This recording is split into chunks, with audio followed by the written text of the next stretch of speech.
I'm going to be elaborating somewhat on the reckoning and dismissal of the shepherds, who are the rabbis. And I'm going to get into that, the definitions themselves, what this means, and in part why God has done this. One thing I want to make emphatically clear, since I hadn't heard one word from a rabbi, and I'm quite certain, as a group, maybe not all, as a group, they had no idea there'd be a reckoning and a dismissal by God. They would not enter the scroll of remembrance, which means they don't see God's heaven for the Jewish people, which is something you do not want to miss. Because they just talk about the Messianic era. All of a sudden, Moshiach perfects the world. Everybody loves the Jew and exalts him in the world. The world speaking Hebrew. And the sole existence of mankind becomes to know God. Nations love nations. Things that simply cannot happen. And what do they leave out? How about God might hurl your glory to the ground or utter destruction if you don't recognize Elijah? You know, you're praying for Moshiach every day. One, you don't know you're about to get dismissed when he comes. And two, you completely ignore utter destruction if Elijah is not recognized. He clears the way for the building of the temple, which is God's purpose that might prosper. Don't build it, utter destruction will come someday. Build it, and you will never be defeated and dispersed again. Who should you be looking for? I mean, what does David do? He brings the reckoning and dismissal of the shepherds, the rabbis. That's what David does primarily. And with him comes God's grant of a covenant of friendship, which differs markedly, absolutely refutes a messianic era. God says things like, there'll be a planting of renown when I come with Moshiach. You will no longer be the taunts of nations. That tells you one thing. The nations aren't exalting you. You're just not being taunted. Why?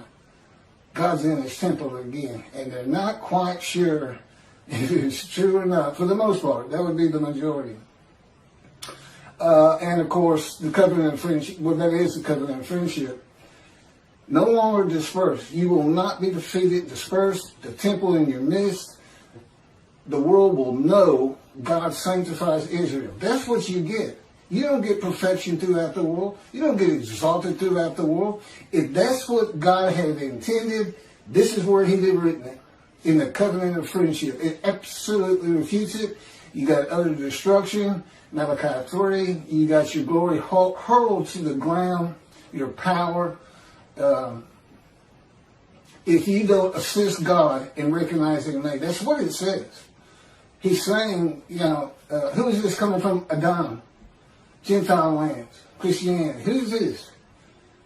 You know, the peoples no one listen to him, and he's not happy about it, and he says it, I think it's verse 3, could be 4. He's stunned that he's not getting a response. Particularly, and I know why now, the mountain of evidence that has been presented to the Jewish people on these videos cannot be surpassed by any other man to come. I'm either him or he ain't coming.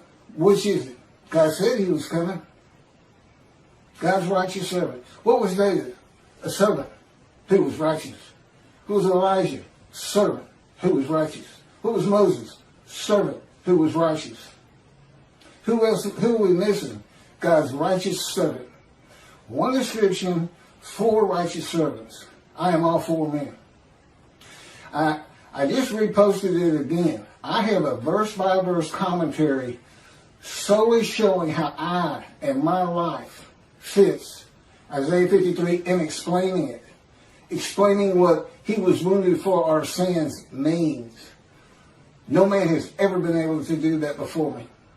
Certainly not Toby, Singer, with his absurdity, an absolute absurdity. 6 million Jews die, and then a ram guilt offering. That's not even all of Israel. That's about 1/3 of Israel at the time. Nobody got long life. It looks like Hitler's the one who made the sacrifice, and he didn't get long life. No one is made righteous because of it. It's an absurdity. Okay, he couldn't come close to interpreting the true meaning and the way to make this understandable. Isaiah 53 is in large part a snare. Okay, God knew the Gentiles were going to take your book one way or another. And he set them up. And he set them up for the day of the Lord. And he set up the rabbis too. He knew you were going to be practicing the Messianic era. All of these are proof, as I straighten all this out, putting forth what he wants Judaism to be. This is what God wants Judaism to be. Not what Rambam wants it to be. He doesn't even want the entire world to be simply to know God. It's not what he wants. Primarily, God, what are you doing? What are you doing? I'm creating a new heaven, he says that first, and a new earth. What's new about the heaven you're creating? What changes? I'm going to have a new host of angels, the angels of Israel. And I want every Jewish, all of my children to go through the same thing they've all had to go through. Anti-Semitism, racism, bigotry, having to survive on a planet that simply does not like them. That's what he's looking for. That's the angels of Israel. You got your own unique personality. 613 laws. Okay, about 200 of them were animal sacrifice, and that was done away with by his prophet. God said, I don't want your animals anymore. Yet Toby, a senior, thinks he wants a human being. You're not supposed to add to or take away anything from the Torah. And when you see you're about to do it, you better ask yourself, where am I wrong? Where am I wrong to add a human being, much less 6 million of them? And, let's go on Christian. That's what they did. Let's put a human being, an unblemished lamb, and we'll be sin free. I don't know what your guilt offering did for the Jewish people who become the righteous servant. No, the righteous servant is for the day of the Lord. He has to have a Moses, a representative. It could be an Elijah or a David. But he's got to have a man.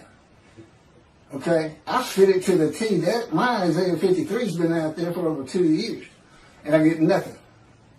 Don't tell me these people like Tovia and Jews for Judaism haven't heard some rumblings. I can't say exactly what. God doesn't tell me things like that. He'd never tell me what another person's thinking. He won't tell me anything to happen in the future. If I can't find out an answer of my own, then I don't find it. They don't give it to me. But,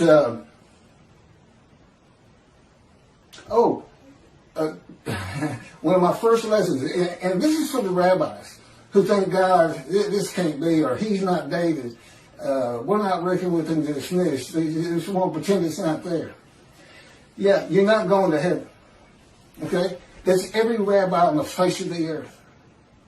I would include religious leaders. Matter of fact, if I had my way, and I don't, I'd include the government because they're leaders. But let's get to this first. Because y'all don't know God like I know God.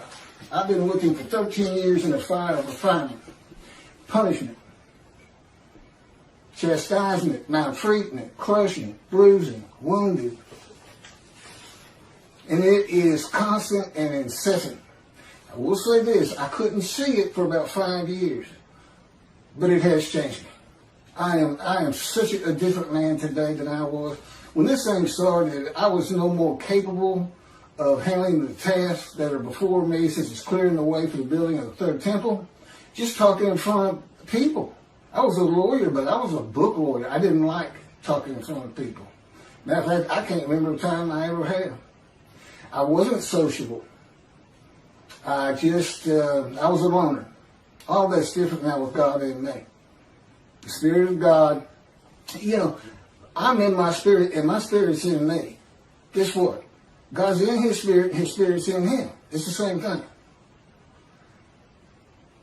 And his spirit is an angel of his presence. He made an angel, created an entity, a person in existence with emotions. And for his body, he did not give him human form and wings. No. His body is the Spirit of God. So if God comes to you, or the angel of the Lord comes to you, you are, for that time, a man of divine beings. Now, the man who wrestled with Jacob, that's just, God just saw a fellow near Jacob, woke him up, told him, I'm the God of this land, Abraham, Isaac, and Jacob. I have something for you to do. And it's all to do with God. It's instant. You know who he is. There's no, huh? Who's this? There's none of that. You say, okay, let's go. I'm ready. What we doing? He's a man of divine beings, but he was just one night. So he didn't go through much of a fire refinement, if any. I mean, he had to wrestle all night. But God does this with all his prophets. It's just a way of changing us. It's like, you know, he has to break our will. And he can't have me snapping at people. I was known as a fighter. And, you know, if you said something to me that I didn't like, I didn't respond verbally to you. I just hit you. I just laid into you. Fights on. Nobody talks to me like that. That's the kind of fellow I was. And that's, God said, this was taking so long. Because it's got, the last 3 years have been the worst out of 13. Going on 14 now. It's, you know, as he says, it just takes more to get the response out of you, the small change that I want out of you. And I'll tell you, I'm ready. I am flat out ready. And what is a problem with your people? They don't know who you are. When you say utter destruction is coming, you're not fooling around. Here's what, you know, you kind of get one personality of God in the Hebrew Bible. You know, it's not far-ranging. But what he showed me is based on the following. This is one of the first lessons he gave me. And anybody can look at this. I don't have my glasses on. I'll get through it the best I can. But this is the chapter that leads to the purchase of the Temple Mount. And it's 2 Samuel chapter 24, verse 1. The anger of the Lord arose. Okay, I got to get my glasses. Bear with me.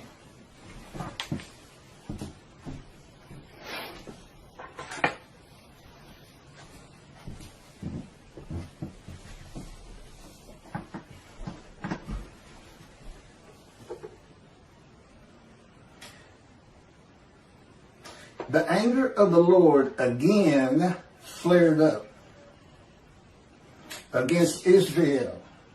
And he incited David against them, saying, go and number Israel and Judah. That'd be the northern kingdom, kingdom of Israel, sometimes the kingdom of Ephraim, the largest tribe landowner, immediately north of the lands of Benjamin, which is a partition between Ephraim and Judah. And Benjamin is considered part of Judah because that's where the kings rule from. Go and number them. But anyway, there's some problem in taking a census. I don't know what it is, but he incited David to do it, and then he put him into a three-pronged test. Do you want me to come against the people? Do you want me to come against you? And one other one. And he said, let it be against the people. Let no man take me. And God did. And he kills pestilence. And 70,000 had died almost immediately. Now, did God just go down and kill 70,000 Israelites? No. He takes the credit for it. It just makes him look mean and tough. Listen to everything I say. The pestilence was already there. God could see it. He knew it was coming. And he does this a lot. He says, I will come with utter destruction. No, his creation is going to utterly destroy Israel. I would suggest, he won't tell me, I would suggest we're talking nuclear bombs from Iran right now. Someday. And they'll do it. They will do it if they get it. In any event, that's how. Oh, and it's interesting, the numbers are different. The census numbers are a little bit different from what I'm about to read in 1 Chronicles. And so is the amount of money paid for the Temple Mount out of David's pocket, is what he makes it sound like, but I'm sure it was the kingdom's money. I would think so. I don't know why he'd have a separate side job or anything. If you'll turn to 1 Chronicles, chapter 21, it's the same story. It even says it's the same story somewhere in here. Maybe it was a footnote. Satan arose against Israel and incited David to number Israel. And then you get the same story. You know, David realizes what he did was wrong. See, he incited him. He didn't go tell him. He went to a prophet who told somebody and this and that. And then David was all wanted to be in repentance and was sorry he had done it. And again, I don't know why it's bad. They won't tell me. I've asked them right before we started this. They just, they'll know. So, what do we have here? Satan incited David, and God incited David in the book of the prophets, and in the writings. In the writings, it's Satan. First of all, Satan doesn't exist. Judaism doesn't believe in hell, and they shouldn't. There is no hell. God's got, you know, if you don't heed and revere him, if you sin all the time, he just doesn't pay attention to you. He knows his creation. He knows what humanity does. He knows what humans are. He knows there's no stopping that. And, I don't know, you might say, didn't he got a special place for Hitler? And he tells me no. I don't think about him. He doesn't mean anything to me. But why is that in here? You would want to say, well, if I had to go either way, I say 1 Samuel is who you go with, because that's the book of the prophets. And I'd agree with that, except God wrote this whole book. He had a whole thing written. It's not just Torah. Don't forget that. It's not just the Torah dictated to Moses. If you, the book of Ezekiel, just assume Ezekiel wrote it.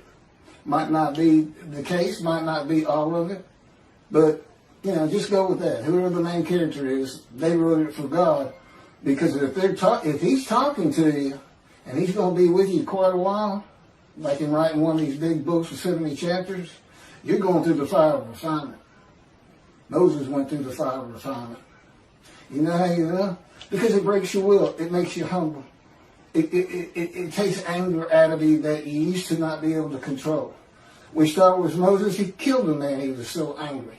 He was getting into fights. Then he runs away. He doesn't account for himself. He doesn't ask Pharaoh he doesn't repent. He runs away. He doesn't take account for his own actions. Not a good person. At the end of his life, it is said in the Bible, Moses was the most humble man on earth. And God said, Keith, I put that in there primarily for you. So you would understand you're not the only one that's ever gone through this. He says, you're tops. I mean, you're 4 prophets in one. Moses would be number 2 as far as the severity. But it took a man with that kind of anger. And Ezekiel had that kind of anger. He said, I wanted a spirit seized me, and I went in bitterness and the fury of my spirit in the hand of God. He's in the hand of God, but he's bitter and furious. I know the feeling. That's the fire of refinement. That is the key to understanding Isaiah 53 and those words. A man is wounded, chastised, brushed, bruised, maltreated, so that I can go to those who are suffering guilt for sin and have the ability to make them understand God is here. Go to Judaism. Be observant. Stop sinning. Your guilt will go away. I offered myself to go through the fire of refinement so that I could remove your guilt. That's what it's all about. That's the first 6 verses, the witnesses. Wounded for our sins, bruised for this, crushed for this. Okay? And it's just for me to be prepared. Now, he didn't even ask Ezekiel. He didn't have to ask me. You don't say no to him. He's God. You don't say no. You say, okay. I've said, okay, 1,000,000 times, I believe. But, so to explain this, God says, just imagine a scale, which is the finest, goodest, nicest, kind, merciful person you could ever meet. And down here, put Satan, the meanest, most vile, brutal, doesn't care about your pain. And he can go all through it. Okay? He literally decides what emotions he's going to have. Now, I'm in the fire of refinement, and I call this the black hat, this the white hat. This is what he taught me. And we have a lot of good times in here. I mean, there's a lot of white hat. And the Holy Spirit's always in the white hat. He can be a troubler sometimes, but, you know, it's kind of set up by God, where he's sent to incite things. And then the black hat. This is where he is with me most of the time. It's fire refinement. But we get over here. The point is, he's not just listen to what I say, or I'll put a pestilence on you. You don't stop sinning, I'm going to exile you. I'm going to take your temple. That would be someone over here, not necessarily to Satan, but he said that's why that was written that way. So I can tell you about it. But he's really, I mean, when he's flat out in the middle, I just love that personality. It just does me well.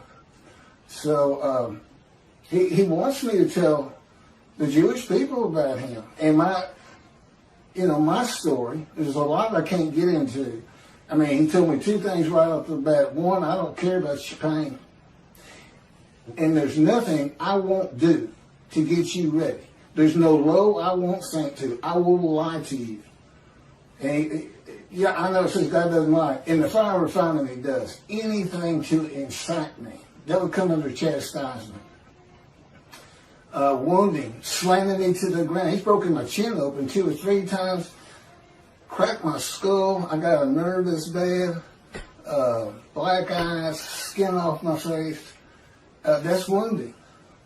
And you ask yourself, what is this really doing to change me? But it eventually does. I still don't understand it. I told him I never understand it. But indeed it's working. So for the rabbis, if you think by ignoring me with the amount of evidence God has put before you, I mean, he planned this entire book before he made creation and selected his chosen.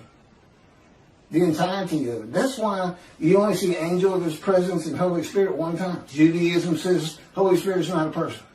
Well, there's plenty of evidence in the scripture that he is, and I can tell you personally he is. And he's a great little person too.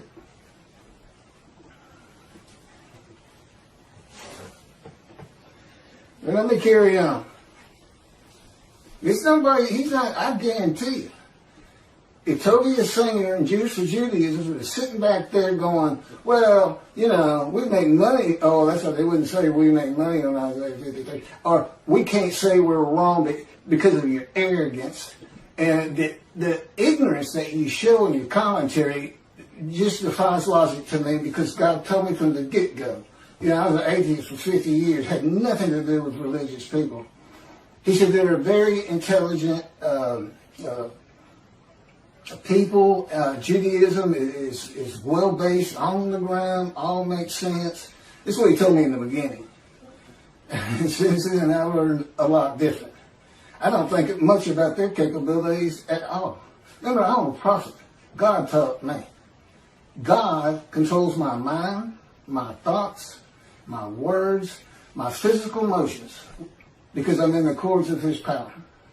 He can spin me like a top if he wants, slam me to the ground. He can make me shake like a leaf. so that when I try to eat, I can't hold my food on the utensil, and I end up having to take the bowl and put it, just embarrass you. I tell him, you're really humiliating me. It is maltreatment, but I can tell you, I sure don't like you doing it.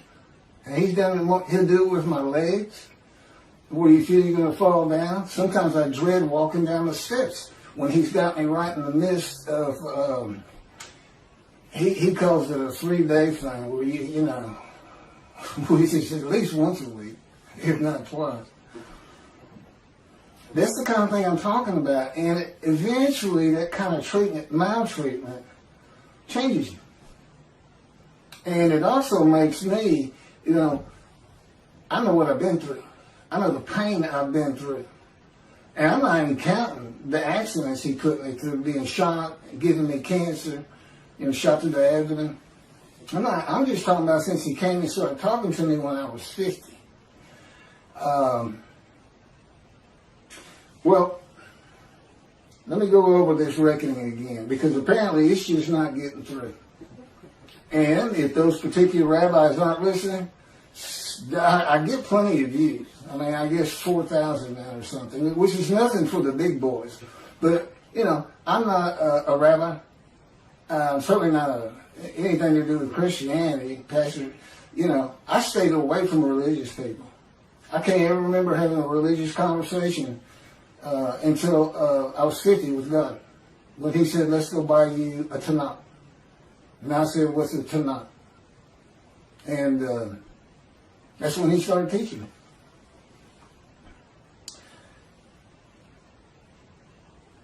Thus said, apparently this, I don't know. I don't know their answer to this. I'd love to hear it. Why don't you know about this?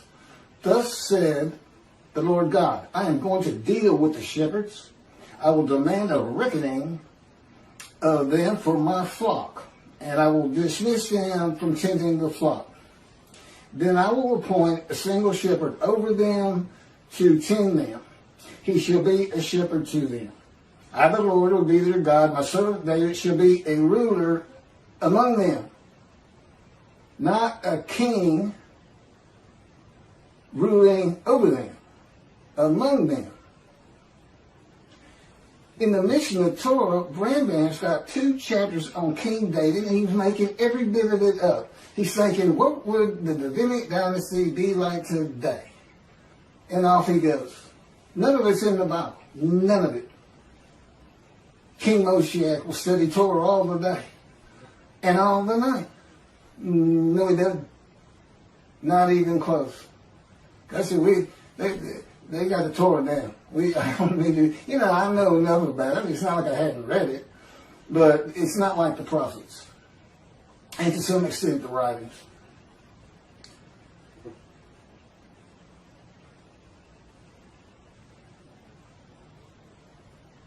My servant David, he shall tend them. He shall be a shepherd to them. I, the Lord, will be their God, and my servant David shall be the ruler among them. I, the Lord, have spoken, and I will grant them a covenant of friendship. Again, it is so far removed from the Messianic era. Why don't the rabbis recognize that? You won't be the tongues of nations. You won't be defeated and dispersed again. His sanctuary amongst you, the world will know. He sanctifies Israel, a planting of renown. That's it. That's what happens when Moshiach comes. You tell him I said so. If it looks like I get a little hot about this, God controls my emotions too. And that's how he wants them to hear it. And never forget, he can speak straight through me. As a rule, he's always speaking through me since he controls my thoughts and my words. But it's always based on my personality. He can change that. He can change that. But if you're not a believer in a man, divine being, it doesn't help. You just think I'm putting on an act.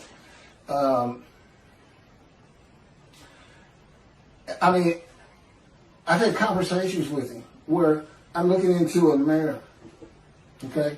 And when you're talking to people,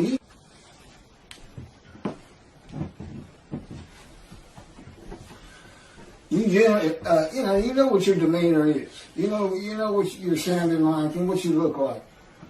And I'm looking in a mirror, and again, according to His power on me, I literally had a conversation with Him. And I'm looking in the mirror, and that's not who I am in that moment, and it's not what I sound like. And, this is my lessons. I have lessons all day long, and I have for 13 years. I mean, He's doing something with me all the time. And primarily, again, this controlling my mind is based on my capacity as Elijah to teach you how you can think in heaven. Your spirit reads your mind. Okay, your mind takes in, your mind's just electrical impulses, little chemicals, different tissue, and it takes in what eyes can take in and what ears can take in. Your person is the spirit in you, spirit and soul. And together, spirit and soul form a person. The soul's kind of like the DNA of who you're going to be. In heaven, you don't have that mind. God becomes the information of your mind. And He can do it for everybody in heaven. That's why He said, before you pray, I will answer. Just because He's the one having you think, I'm going to pray. And you won't remember the things of the past. That's a whole other discussion. But I have all of that information because I'm Elijah. There's a reason He took him up specifically and nobody else and sends him back. It's a further proof of who I am outside the fact I fit every verse of Isaiah 53, outside the fact I'm the only man who's ever been able to explain Isaiah 53, the fact that despite your greatest minds, Jews for Judaism, Toby Singer, and everybody else who makes commentary on it, have never been able to figure it out. You can't figure it out if you're not the righteous servant. And I couldn't see, I read it the first time, I said, what is it? I said, who do you think that is? I said, I had no idea. He said, that's you. I said, okay. This is in the verse 2 years, I can't remember exactly when. Okay, now these words are used. My servant David shall be king over them. Be one shepherd for them all. King, prince, shepherd means leader. That's what it means. I won't be getting to that. Just leader. This is words of leadership. It's not a Davidic kingdom. God knew all things from the beginning, and He knew when He had the day of the Lord, Israel would be a democratic, free country. There's no place for a kingdom. You want a kingdom, go live in Saudi Arabia. They shall follow my rules and faithfully obey my laws. Thus they shall remain in the land which I gave to my servant Jacob, and in which your fathers dwelt. They and their children and their children's children shall dwell there forever, with my servant David as their prince for all time. That would be the line of David. Through Solomon. Solomon had the same covenant with God. And the first people to read this are in antiquity. They understood king and prince. And back then, I can't fault Rambam too much, but today we know better because it's a democratic country. It's just that not Middle East, I guess, has got the most kings and kingdoms anywhere in the world. But anyway, God knew. He knew Rome was going to destroy the second temple. The dispersal would occur. The diaspora began, which is away from the promised land. And he knew they weren't going to just come back of their own, but that, and he didn't cause it, despite what Toby Singer says, but that the world would drive them back one day. He knew it was going to be ugly. But, and he said, well, why didn't you come help? Why didn't you come back? You're not supposed to be out there. You got to learn your lesson. That's some black hat there. You see that? Don't forget, he is a celestial being. He is not human. He has emotions, but he can actually operate his emotions, whereas we can't. We can to an extent.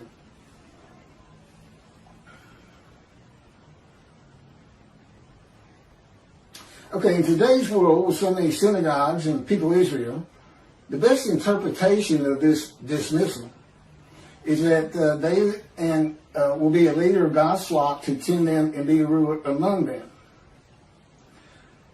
Like a rabbi, a person with knowledge, a teacher. But I'm not getting ordained or anything.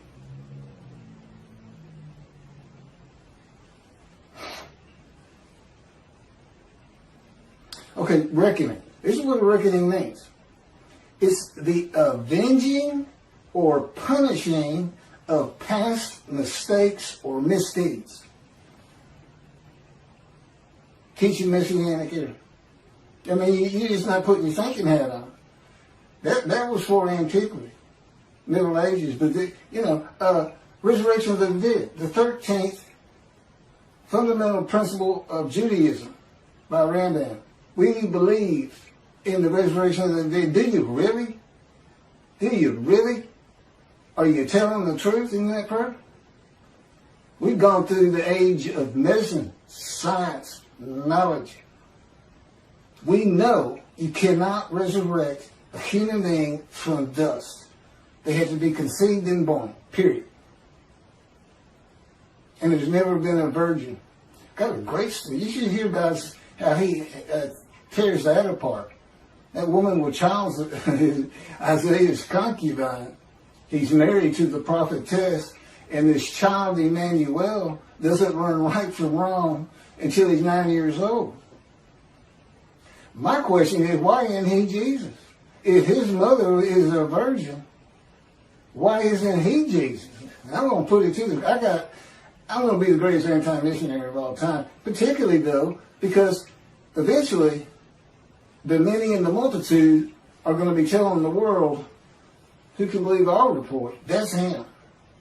Who is the arm of the Lord been revealed on? That's him. He knows too much. It's impossible to deny what's happening here. It's impossible to deny that there are rabbis who have heard me and are ignoring it. What about Elijah? Rabbis who ignore? Because I'm Elijah too. What about that? You want to be responsible for utter destruction? How many millions you lose in the Holocaust? 6 million? How many Israeli Jews do you have right now? We're 7 million. You ready to up the ante on that? How many Jews can we kill at one time? You're not going to recognize David. You don't get the covenant of friendship. And it doesn't go into. I have both covenants. Sin forgiveness in Jeremiah 31 that puts Torah on your heart, and friendship. And God wrote, when he was dictating to me the book, Isaiah 53 in the day of the Lord, he actually has it stated that when these books are published, the covenants go into effect. Well, as you can imagine, I can't get them published. And it has to be a big-time publisher who can distribute worldwide and market worldwide. Because all Jews have to read it and know they're sin-free in the Holy See. It's part of also being Elijah. Come back to Judaism. And the righteous servant, 53, makes the many righteous. Well, in effect, I've already done that with the covenants when the books are published. If there's any rabbi who'd like to step out of dismissal and see the heaven God is creating, contact me. I'm easy to talk to. I was a lawyer for over 20 years. Had clients, come in, had to be friendly. I said I was antisocial, but in a business context, it wasn't a big deal. I knew my parameters, so to speak. Come forward and help me. You're a servant of God. If you're a Jew out there, you're a servant of God. Be proactive. Anything you can do to get me recognized, anything you can do. And understand this. This is supposed to happen according to Jeremiah. The land lay desolate for 2,000 years. Now the cities have been renewed, restored, Jerusalem rebuilt, the land blooms again. That's what it says. And it says, then I'll bring a new covenant to you. New covenant. You know what Rashi says? New covenant commentary. The angel is the angel of the covenant you desire. There's only two.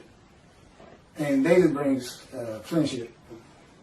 So we're talking about the covenant of sin forgiveness, to make you a holy seed, just like God did with the Assyrian Babylon exiles to have the second temple built. This is to have the third one built. You got a clean slate, but if you start sinning, that covenant didn't do you any good at all. So, my job is come back. Don't let the evil inclination get you, so to speak. You got a clean slate. Honor God by coming back to observant Judaism. See, I got all kinds of pulls to help refill the synagogues, to grow every year instead of decline every year. And part of it is you got to change things like a resurrection of the dead. A time when the Jews are exalted. You know what you do? You make them lazy. What happened to never again? Never forget. You got utter destruction on the horizon. I had no idea when God might just say, that's it. I've given them enough. They won't respond. I'm leaving. And utter destruction will come to them. You never know. Y'all are servants. His servants. You're not the righteous servant, as Tobias Singer and Jews for Judaism, Michael Skoback, and whoever actually did the commentary. That absurdity they both put out there. Hey, Michael Skoback bases his whole commentary on an exaltation of the world of the Jew, the Messianic era. His whole commentary is based on something that will never happen. Never. These religious people, I don't know how they do it. I believe in it. I believe in the resurrection. Oh, you believe in millions and millions and millions of people suddenly appearing in Israel? Who's going to feed them? Who's going to put food on the table for them? Hey, guess what? You're going to have slave Israelites from Egypt. You know what God says? If you see a slave Israelite from Egypt, you know what you're supposed to do? Run. Run and get a gun quick. They'll kill you. These people were savage. They still weren't cooking their food back then. Slaves. No schools. Nobody around them school. Nobody listening to it. Believing in all kinds of gods and this and that from Egypt. Yeah, they're suddenly going to appear. That's what they say. Every single Jew who's ever lived. You got 6 million from the Holocaust. What are you going to do with that 6 million? That's just 4 years. It's the most. You're going to lose the young people. They're always looking for fake news. I guarantee you, if I sat down there at a synagogue when I was a young man, and I didn't, of course, I'd have gotten up and walked out right in the middle of it. You're saying, what? You think every Jew who's ever lived is going to rise, old bones, rise. And their soul is going to come from some keeper of the soul's place and come into that body? That's your belief? Well, I got to go. I heard y'all real practical, down to earth. You had things to do. You had Shabbat. You had high holidays. Mitzvahs. But I'm not listening to garbage, okay? I'm a man of reasoning and intelligence. The people in antiquity and Middle Age weren't. And all those things that you come up with, swords into plowshares, that was for a time gone by. Man will always be at war, period. In Moshiach, no man can get all of Israel to follow Torah. Good luck. Only about 30% of them are even observant. Secular. God wants that straightened out. He wants a practical religion for the chosen. And He wants the world to hear about it. And it helps me take the wrath of God to Christianity. Lift me up. I'm the man of Isaiah 53. And where does that come from? Chapter 51. I'm going to take my bowl of wrath, my cup of reeling, and I'm going to take it from you, my people, and I'm going to pass it to those who told you to get down on the ground and walked all over you, and walked all over your back, something like that. Okay, what happens next? 52 comes up. That's where the righteous servant of Isaiah 53. That's where the description starts. 13 through 15, and then all of 53. You see the connection there? Wrath's coming. Now, how does that match up with Moshiach coming? And the Messianic era occurs. And there's a resurrection of the dead, which is a proof of who I am. Where's God's vengeance? Where's the doom upon the nation in Psalms 149 in Psalm 149, ending in 150 with an exaltation of the Lord, which you can think of as we're building the temple again. And by the way, it doesn't have to be on the Temple Mount. It's got to be on Mount Zion. Two things. One, it's not big enough for what God wants. He'll give me the plans when necessary. It's kind of like, getting the plans for the tenant meetings or, anything. He'll give it to me. I'll give it to the right people. But they got to recognize who I am. You believe in the Messianic era, but you rabbis, God's got to force your hand. That's what this is about. He's forcing your hand. And he's putting the destruction of Israel on your shoulders. And I'm not going to stop talking about it. And how you ignore me. You can't find greater just because it's not your faith. He says he's not a resurrection of the dead. I can't listen to him. I've never heard of the reckoning and dismissal. They're arrogant and they're ignorant. To me. Now, in regular society, they're real intelligent people. They can fool the flock, who are just aimless sheep. But they can't fool me, because God's in me. He won't let it happen. And so I can incite them. You tell either one of them, if they want to debate, tell Cody the singer who says he'll debate anybody on 53. You tell him I'm ready. You tell him I'm ready. And he better take some sedatives before we get there, because I will incite him. I will arouse him with my words. And you wait till I start getting hold of the Christians. If you've been reading the details and watching my videos, you see I've got some powerful things to tell them, and I will not hold back. Remember, I'm not the most humble man in the world yet. This is the kind of person Moses and Ezekiel was.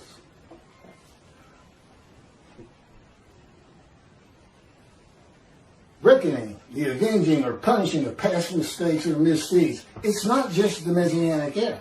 How about these two, Tobiah and Skobac, Jews for Judaism? I can't imagine they really believe what they're saying.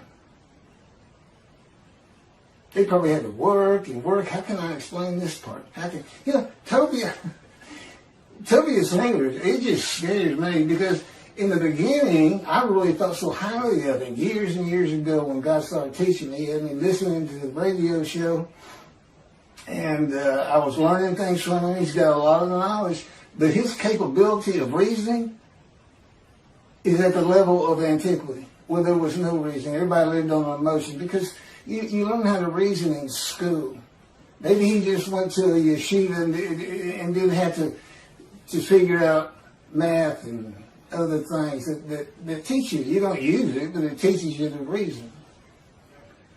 Okay, I got to get off this thing. Why is shepherds a metaphor for rabbis? In case they think there's a little wormhole there to get by this. Well, shepherds doesn't necessarily mean rabbis. Yes, it does. The term rabbi in the original Hebrew means a teacher.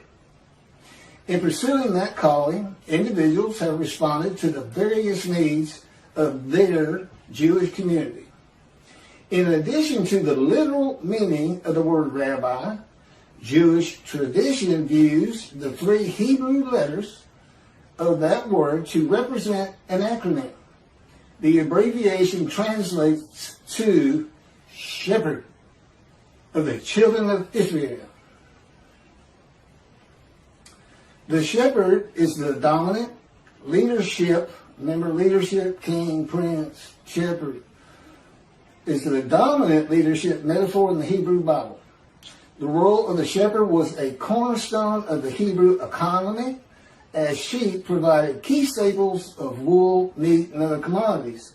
God's choice of the shepherd as a leadership metaphor made sense for a nomadic society dependent on sheep, goats, and cattle. Okay, the question, why all of the rabbis, even those without flocks, those who don't say anything about a Messianic era, still part of the religion they call their own? God is not pleased with the teaching of the rabbis of the day of the Lord, which is none, and their reliance on the opinions and commentaries of the sages and rabbis from the ancient age and Middle Ages. There are many inconsistencies and errors in what the sages and rabbis say and what the scripture says, and of course, they had not gone through the age of science, medicine, knowledge, communication with the internet. There's a whole different group of people. You got to know how to read the Bible. Toby, Jews for Judaism. It's written first for antiquity in the Middle Ages. There's things in there just for them. There's plenty for the day of the Lord. And never forget what the world will do to you if you don't heed God's prophet. And what they'll do to you, even if there's no prophet, and particularly if there's a prophet, because God is performing this video, God himself. And I'm sure that's a strange concept to them. They don't know. And that's why they're so arrogant. And just remember what God says he's going to do to the Christians. I will pull you down from your cliff dwellings for your arrogance. Yeah, he doesn't care for arrogance. He doesn't care for it a bit. He doesn't care for people who ignore his prophet. Remember, when I say he don't care, you say, oh, God cares about everybody, loves everybody. You haven't lived with him and gone through a fire refinement. I feel like he absolutely hates me a good deal of the time. Because I feel I'm ready. Why? How much more can you change me? And it's like, are you the most humble man on earth? Yeah, he can be funny. I shouldn't laugh and give him, the okay on that. It was kind of funny. That may have been the Holy Spirit. God says the anointed one is a shepherd, king, and prince of the flock, not of the promised land and all its people and perfecting the world. Rambam removes God's word and replaces it with Rambam's word. That the anointed one is the king of the lands and people will have a kingdom basically ruling the world. That's what it sounds like.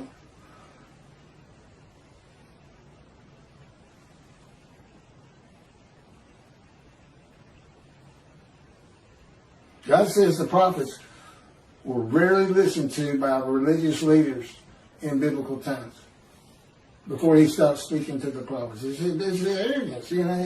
I know what I know, and that's my faith, and I don't care what you say. I don't even understand what you're saying. I think the Christians got a lot on that. Don't stand on the corner. I don't know. Anyway, arrogance. And you can't admit you're wrong. Can't admit you're wrong and can't accept the evidence God has given you as being insufficient. Or you're not even taking the time to look at it. You're hiding. You got your head in the sand. That's no better. You do not heed and revere the Lord. You can say you do all you want. But his prophet is speaking, and when that happens, God is speaking. And I don't see anybody listening to me. That's what this video is about. Trying to let y'all know how serious this is. You want to see 7 million dead Jews? You want to see Israel disappear? Keep ignoring Elijah. And that's what you get according to God. I know, y'all just select what God's words you want to abide by. And then, and Rambam's word sounds so much better. Whole world just to know God. Food for everybody. Delicacies like dust in the wind. Well, who's going to do the farming? Hey, who's producing this? Is it what was that? The stuff they got in the desert and Exodus. Matzo balls. Come on. Again, they control my mind. They like to embarrass me. Then it makes me laugh.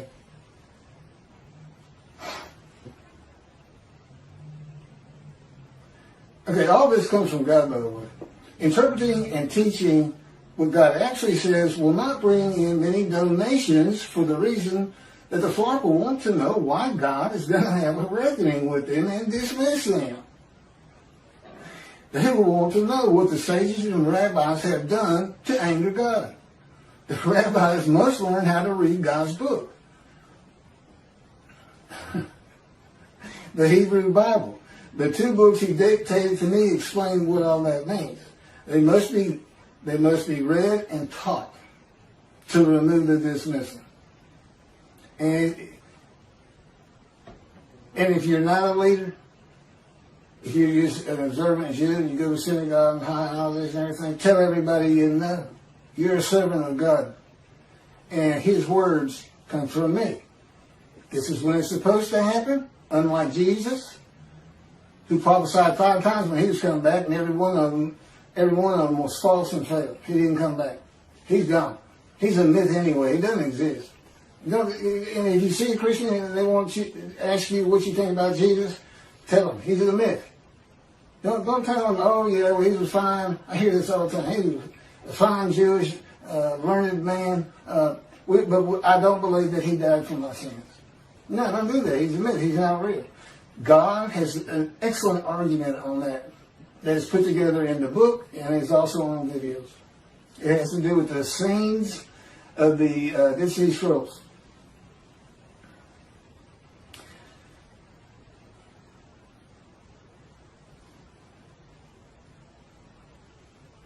Okay, when my camera's got to be it goes off every half hour.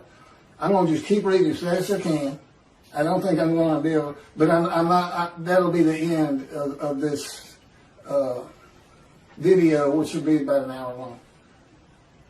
God has never changed the will of men or how they think of him and the Jewish people in his power. Any exaltation the Jewish people receive from the world will come through the efforts of God's righteous servant. That's me, but with him in control of everything I'm doing, as directed and commanded by God, as he did with Moses. Moses was a man of divine beings. I am God's servant David, the only shepherd of the flock God recognizes, and my unwritten purpose, we know what the written ones are. Go see what Elijah's clearing the way, recounseling families back with Judaism, God's righteous servant, making the name righteous. You mentioned the prophet like Moses. You're talking about somebody who will write his words and speak his words. Nobody's in bondage today, and that's the other thing he did. Elijah, asked him about heaven.